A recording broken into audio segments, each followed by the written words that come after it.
Sempre que um remake de uma grande obra é lançado, acontece uma coisa muito curiosa. É como se uma figura bíblica batesse seu cajado no chão e os mares da internet se abrissem furiosamente. E então, da profunda escuridão abissal, pula um grande monstro direto sobre a praia. E então o monstro começa a fazer perguntas para um certo cavalheiro de careca lustrosa e dentes de rato. E aí, Nosferatu, esse seu novo remake, vale a pena? Ele é fiel à obra original? Ele é necessário? Enquanto eu pensava junto com o Nosferatu sobre essas questões do monstro, nos demos conta que precisávamos fazer esse vídeo para falar sobre algo que pouco vi ser comentado na internet, que é o que de fato o diretor Robert Eggers trouxe de novo para Nosferatu. E o que isso significa? Como ele construiu essa nova obra-prima do terror? E afinal, qual é a verdadeira essência desse vampiro? Se você é novo por aqui, já puxa uma cadeira e senta no chão e seja bem-vindo ao Ethereum, esse canal que ainda é apenas um pequeno girino no mar do YouTube.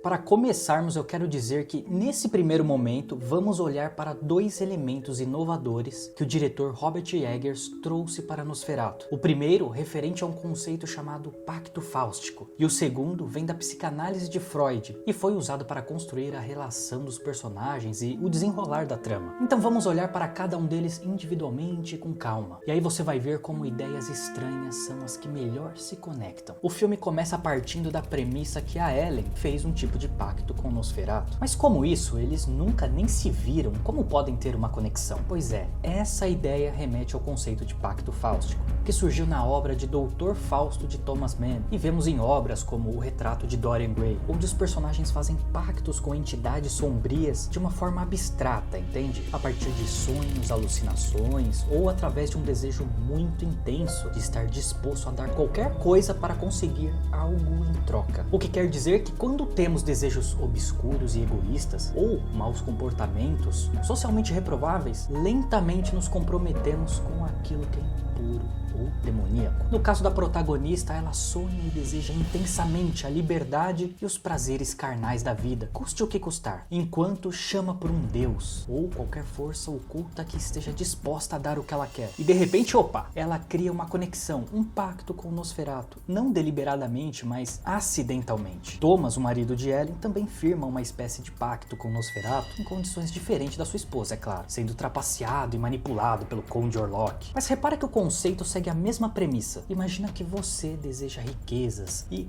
uma força oculta oferece isso para você. E em troca, você se compromete a entregar algo de valor também. O que geralmente dá ruim, porque ninguém lê as letras miúdas, não é? E acaba se arrependendo depois. Ellen queria viver la vida louca. Seu marido Thomas desejava riquezas. E o doidinho do hospício desejava poder. E repara o quanto eu tenho usado essa palavra. Desejo. Será que Nosferatu é mesmo um demônio? Uma personificação da corrupção do desejo? Como ele mesmo diz em certo momento, eu sou o apetite e nada mais. Se você tiver alguma dúvida, repara que a figura do Nosferatu é associada a um demônio explicitamente em vários diálogos. Uma entidade que representa mais do que uma ameaça física. Sua mera presença é uma ameaça existencial. Um mal primordial que influencia e desperta o pior nas pessoas. Os piores comportamentos e os desejos mais sombrios. Tal como um demônio que sopra no ouvido a tentação do pecado. Eu já vou te explicar como essa ideia de pacto fáustico se conecta com a psicanálise. E não se preocupa porque vamos por partes e com simplicidade, para essas ideias não embolarem na cabeça. Como você deve saber, Nosferatu funciona como uma representação também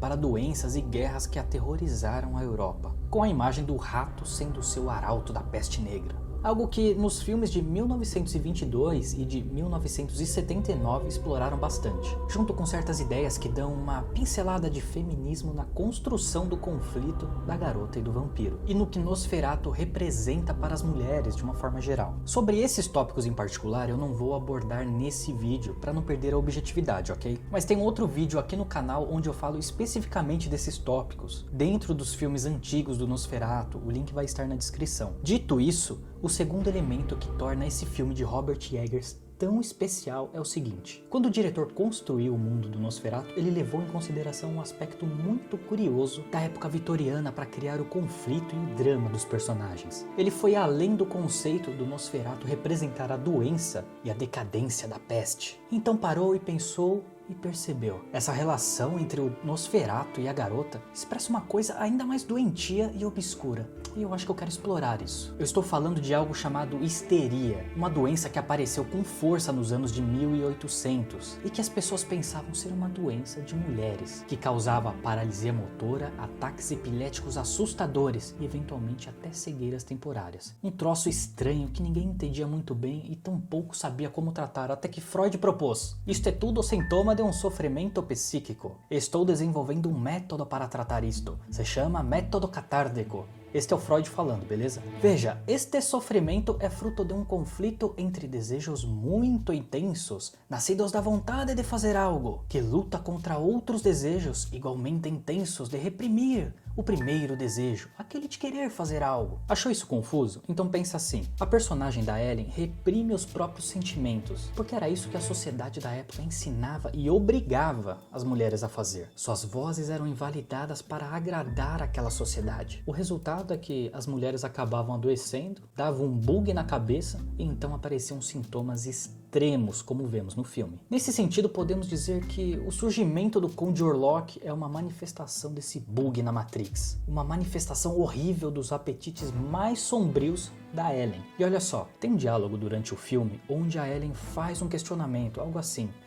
o mal é algo que vem de fora ou é algo que vem de dentro de nós? Ou seja, ele é um demônio ou ele é uma doença? Ao meu ver, esse diálogo foi a melhor conexão que o diretor fez entre esses dois elementos, o pacto com o demônio e os conflitos emocionais que Freud explorava na psicanálise. Mas o que você acha? Esse negócio é meio doido, não é? Quer ver esse troço ficar mais cabeludo? Nosferatu é um filme que explora muito a ambiguidade das emoções humanas, mas tá, isso a gente já entendeu, e que quase invariavelmente são emoções paradoxais e contraditórias em algum nível, e por isso acabam nos aprisionando em conflitos emocionais. Se liga que tem dois momentos que expressam bem esse conceito. O primeiro é quando a Ellen conta que tem sonhos pavorosos, onde testemunha coisas grotescas e horríveis. Só que, de alguma forma, isso deixa ela feliz e também dá prazer, ainda que ao mesmo tempo cria um certo asco e desespero. O segundo tem a ver com o desejo de se entregar ao vampiro, que tem um duplo sentido aí, representando o ato de libertação dos próprios desejos, ao mesmo tempo que significa um ato de autodestruição. E talvez o mais perturbador seja que esse aspecto da autodestruição tem um outro componente, que é a atração que algumas pessoas podem sentir pelo fim da vida, e como isso pode significar uma busca por identidade, por sentido, entende? Em outras palavras, estamos falando de lidar com a certeza do fim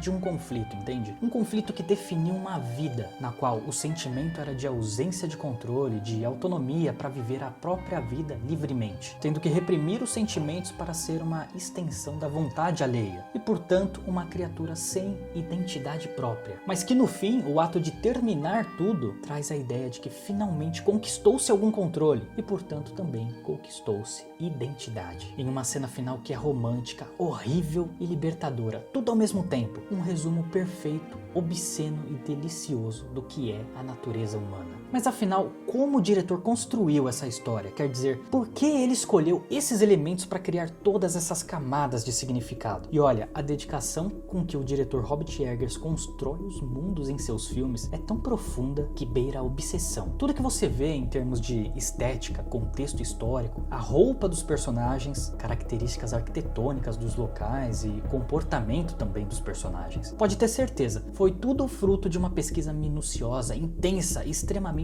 detalhada para criar uma história perfeita. E nisso você pode incluir o infame bigodinho do Conde Orlok, provavelmente inspirado no visual de figuras aristocráticas antigas. E eu sei que pode parecer meio estranho, mas se até o Drácula tinha um bigode e reza a lenda que o Vlad o Empalador também tinha, por que o Nosferatu não pode ter? Como dizem, o diabo mora nos detalhes. Além disso, se você olhar outros filmes do diretor, como O Farol, o Homem do Norte e a Bruxa, além da atenção insana que ele dá para os detalhes, tem uma outra característica muito particular que aparece em todos os filmes do diretor Robert Eggers: a mistura entre a realidade e a fantasia do mundo sobrenatural. São filmes que exploram as facetas mais sombrias da natureza humana, que parecem sempre querer nos levar para uma direção bem específica. O questionamento de como nós, meros mortais, reagimos ao contemplar o abismo, o terror, o desespero, a loucura e o medo do desconhecido, a partir de crenças e mitologias que criam camadas sobre a nossa realidade. Mas e quanto a você? O que essa história do Nosferatu incita no seu âmago? Se você gostou, curta e comente que outros aspectos dos vampiros você gostaria que trouxesse aqui pro canal. Em breve vamos explorar outros filmes de vampiros. E não esquece de conferir o link na descrição. Lá tem um complemento sobre os segredos do Nosferatu, que também deve estar aparecendo agora na sua tela.